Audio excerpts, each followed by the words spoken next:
الصلاة والسلام عليك يا رسول الله، الصلاة والسلام عليك يا حبيب الله صلی اللہ تعالی علیہ وسلم۔ حضرات گرامی، اللہ تبارک و تعالیٰ کا شکر اور احسان ہے کہ اللہ پاک نے اپنے فضل و کرم سے ہمیں اور آپ کو فجر کی نماز با جماعت ادا کرنے کی توفیق عطا فرمائی۔ دعا کریں کہ اللہ پاک ہماری نمازوں کو اپنی بارگاہ میں قبول و مقبول فرمائے۔ ہم آئے دن غسل کرتے ہیں اور وضو کرتے ہیں، لہٰذا میں آپ کو بتانے کی کوشش کرتا ہوں کہ کن کن پانیوں سے وضو کرنا جائز ہے، غسل کرنا جائز ہے، اور کن کن پانیوں سے وضو اور غسل کرنا ناجائز ہے۔ دیکھیے، جن پانیوں سے وضو کرنا جائز ہے ان پانیوں سے غسل کرنا جائز ہے، اور جس پانی سے وضو کرنا ناجائز ہے، وضو نہیں کر سکتے، اس پانی سے غسل بھی نہیں کر سکتے۔ تو سب سے پہلی بات یہ ہے کہ برسات کا جو پانی ہوتا ہے آپ اس سے وضو اور غسل کر سکتے ہیں۔ ندی کا جو پانی ہوتا ہے آپ اس سے وضو اور غسل کر سکتے ہیں، اور اسی طریقے سے دریا کا پانی ہے، سمندر کا پانی ہے، اور چشمے کا پانی ہے، کنویں کا پانی یعنی بوڑی کا پانی ہے، اس سے وضو اور غسل آپ کر سکتے ہیں۔ اسی طریقے سے پگھلی ہوئی جو برف ہوتی ہے نا، اس کا پانی، اس سے آپ وضو کر سکتے ہیں، اور جو گارے گرتے ہیں بارش کے موسم میں، وہ اگر پگھل کر کے پانی ہو کر کے جمع ہو جاتا ہے، اس سے بھی آپ وضو اور غسل کر سکتے ہیں۔ اور اولے کا جو پانی ہے، تالاب کا پانی، بڑے حوض کا پانی، جیسے مسجدوں میں حوض بنائے ہوئے ہوتے ہیں وضو کرنے کے لیے، اس سے وضو اور غسل آپ کر سکتے ہیں۔ اور کن پانیوں سے وضو اور غسل نہیں کر سکتے؟ دوسری کسی پاک چیز کے ملنے کی بنیاد پر اس پانی کا نام بدل گیا ہو، اس پانی سے آپ وضو یا غسل نہیں کر سکتے۔ مثال کے طور پر آپ کے گھر میں ایک جگ پانی ہے اور اس میں 2 جگ دودھ مل گیا، تو اب وہ دودھ ملنے کی وجہ سے، دودھ تو پاک چیز ہے لیکن اس کے ملنے کی وجہ سے اس کا نام بدل گیا۔ اب جو بھی دیکھے گا اس کو پانی نہیں بولے گا، دودھ بولے گا، یا شربت بولے گا، یا چائے بولے گا، یا شوربا بولے گا۔ تو ان ساری چیزوں سے آپ وضو اور غسل نہیں کر سکتے۔ پانی پر رنگ غالب آ گیا تو آپ اس سے وضو اور غسل نہیں کر سکتے۔ اسی طرح پانی میں 5 قسم کے پانی ایسے ہیں۔ ایک پانی وہ ہے، اس کو ذرا غور سے سنیے گا، ایک پانی وہ ہے جو خود پاک ہے، پاک کرنے والا ہے، اور اس کا استعمال کرنا مکروہ نہیں ہے، بغیر کسی کراہت کے آپ اس کو استعمال کر سکتے ہیں۔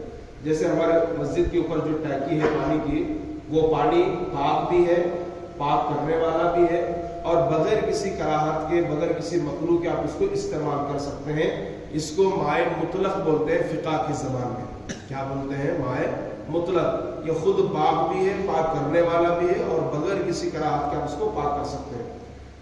ایک پانی وہ ہے جو پاک کرنے والا ہے، خود پاک بھی ہے اور پاک کرنے والا بھی ہے، لیکن دوسرے پانی کے ہوتے ہوئے اس کا استعمال کرنا مکروہ ہے۔ فار ایگزامپل، ہمارے گھر میں 2 بکیٹ پانی ہے۔ ایک بکیٹ پانی وہ ہے کہ جس میں بلی نے منہ ڈال کر کے پانی پیا ہے، ٹھیک ہے، تو یہ اس کا حکم یہ ہے، وہ خود پاک ہے، پاک کرنے والا ہے، لیکن دوسرے پانی کے ہوتے ہوئے اس سے وضو کرنا مکروہ ہے۔ دوسرے پانی کے ہوتے ہوئے اس سے وضو یا غسل کرنا مکروہ ہے، لیکن اگر دوسرا پانی نہیں ہے تو بغیر کراہت کے آپ اس کو استعمال کر سکتے ہیں، چونکہ بلی کا جھوٹا جو ہے وہ ناپاک نہیں ہے۔ کن کن جانوروں کا جھوٹا ناپاک ہے؟ جن جانوروں کا گوشت کھانا حرام ہے ان کا جھوٹا ناپاک ہے، جیسے کتا ہے، شیر ہے، لومڑی ہے، چیتا ہے، ہاتھی ہے، ان سب کا جھوٹا نجس ہے، ناپاک ہے۔ جھوٹا کسے کہتے ہیں؟ وہ پانی پی کر کے جو بچتا ہے اس کو جھوٹا کہتے ہیں۔ اور جن جانوروں کو گوشت کھایا جاتا ہے، جیسے گائے، بیل، بھینس، بکری وغیرہ، ان کا جھوٹا جو ہے وہ پاک ہے۔ شرط یہ ہے کہ ان کے منہ پر کوئی گندگی، نجاست وغیرہ نہ لگی ہو۔ اگر وہ پانی پی کر کے بچاتے ہیں تو ان کا جو بچا ہوا ہے اس کو جھوٹا کہتے ہیں، اور وہ کیا ہے؟ پاک ہے۔ تو وہ پانی جس کو بلی یا اس جیسے جانور نے پیا ہو، ایسا پانی پاک بھی ہوتا ہے، پاک کرنے والا بھی ہوتا ہے، اور اس سے وضو اور غسل بھی کر سکتے ہیں۔ لیکن اگر اس کے مقابلے میں دوسرا پانی جس میں بلی نے منہ نہیں ڈالا ہے تو بہتر ہے کہ آپ اس سے وضو کریں، ٹھیک ہے۔ یہ 2 طرح کے پانی ہو گئے۔ تیسرا پانی وہ ہے جو پاک ہے، پاک کرنے کی صلاحیت اس کے پاک ہے، پاک کرنے والا ہے، لیکن اس سے آپ پاکی حاصل نہیں کر سکتے، تائب غیر متعین ہے، یعنی پاک ہے لیکن پاک کرنے کی صلاحیت اس کے اندر نہیں ہے۔ جیسے کہ ہم نے ڈرم کے اندر ہاتھ ڈال دیا، تو جیسے ہمارا وضو نہیں، ہم نے ہاتھ ڈالا تو ہمارا اتنا ہاتھ دھل گیا نا، تو وہ پورا پانی مستعمل ہوگا، استعمال کیا ہوا، وہ پانی پاک تو ہے لیکن پاک کرنے کی طاقت اس کے اندر نہیں ہے۔ لہٰذا آپ اس سے وضو نہیں کر سکتے، غسل نہیں کر سکتے، البتہ کپڑے وغیرہ دھل سکتے ہیں، وضو غسل سے آپ نہیں کر سکتے، ٹھیک ہے۔ ایک پانی وہ ہے جو مائع نجس ہے، ناپاک پانی ہے، اس سے آپ کچھ بھی استعمال کر ہی نہیں سکتے، نہ کپڑا دھو سکتے ہیں، نہ وضو کر سکتے ہیں، نہ غسل کر سکتے ہیں، نہ برتن دھو سکتے ہیں، نہ پی سکتے ہیں، کچھ نہیں کر سکتے۔ وہ کون سا پانی ہے؟ ناپاک پانی۔ مثال کے طور پر ہمارے گھر کے ڈرم میں یا ہمارے گھر کی چھوٹی ٹانکی میں ایک قطرہ خون کا گر گیا، پورا پانی ناپاک، کیونکہ خون ناپاک ہے، یا ایک قطرہ پیشاب کا گر گیا تو پورا پانی ناپاک، کیونکہ پیشاب ناپاک ہے۔ اسی طرح ایک قطرہ شراب کا گر گیا تو جو حکم خون کا ہے، جو حکم پیشاب کا ہے، وہی حکم شراب کا بھی ہے۔ تو شراب کا اگر ایک قطرہ گر گیا تو پورا پانی ناپاک، نہ آپ اس سے وضو کر سکتے، نہ غسل کر سکتے، نہ کپڑا دھل سکتے ہیں، نہ پی سکتے، نہ برتن دھل سکتے ہیں۔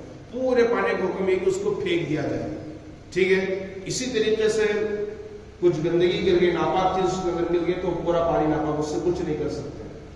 ایک پانی وہ ہے کہ جس کے استعمال کرنے میں ہے نا کیا ہے، شکوک و شبہات ہے، جیسے گدھے اور خچر کا پیا ہوا پانی، ہمارے ڈرم میں منہ ڈال کر کے گدھے نے یا خچر نے پانی پی لیا تو اس کو پاک ہونے میں شک ہے، پاک ہے کہ ناپاک ہے، پاک ہے کہ ناپاک ہے، فقہاء کرام کو اس میں شک ہے، اس پانی سے بچنا بہتر ہے، اس پانی سے بچنا بہتر ہے، دوسرے پانی سے وضو غسل کر لینا چاہیے۔ تو کن پانیوں سے وضو کرنا چاہیے اور کن پانیوں سے وضو نہیں کرنا چاہیے وہ میں نے آپ کو بتا دیا۔ خاص طور پر پانی کی جو تین اوصاف ہیں، رنگ، بو، مزہ، یہ تین چیزیں بدلنا نہیں چاہیے، یہ بدل گئے تو اس سے وضو نہیں کر سکتے۔ اسی لیے وضو میں ہاتھ دھلنا، کلی کرنا، ناک میں پانی چڑھانا، اس کو سنت قرار دیا گیا ہے۔ جیسے آپ ہاتھ میں پانی لیں گے تو آپ کو معلوم پڑے گا کہ پانی اپنی اصلی حالت پر ہے کہ نہیں ہے، رنگ اس کا، رنگ پانی کا نہیں بدلنا چاہیے، ٹھیک ہے۔ اور جیسے آپ منہ میں ڈالیں گے تو اس کا مزہ آپ کو معلوم پڑے گا، پانی کا مزہ ہے کہ نہیں ہے۔ اگر اس کا مزہ بدل گیا پانی کا، ٹھیک ہے، تو آپ اس سے وضو نہیں کر سکتے۔ جیسے ناک میں پانی چڑھائیں گے تو ناک میں پانی پہنچتے اس کی بدبو آپ کو معلوم پڑے گی کہ پانی کی بدبو آ رہی ہے، کوئی دوسری بدبو آ رہی ہے۔ تو اگر رنگ بدل گیا، مزہ بدل گیا اور بو بدل گئی تو ان پانیوں سے وضو بھی نہیں کر سکتے، غسل بھی نہیں کر سکتے۔ اس کا خاص طور پر خیال رکھیے۔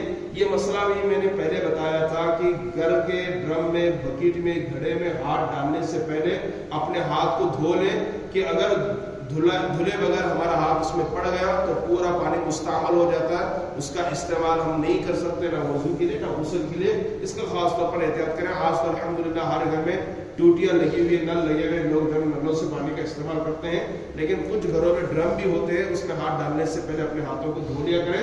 ڈال دیے تو پھر آپ اس سے وضو غسل نہیں کر سکتے۔ ان مسائل کو ذہن نشین کریں اور اسی کے مطابق عمل کرنے کی کوشش کریں۔ اللہ سے دعا کہ اللہ پاک مجھے آپ کو سب کو کہنے سننے زیادہ عمل کی توفیق عطا فرمائے۔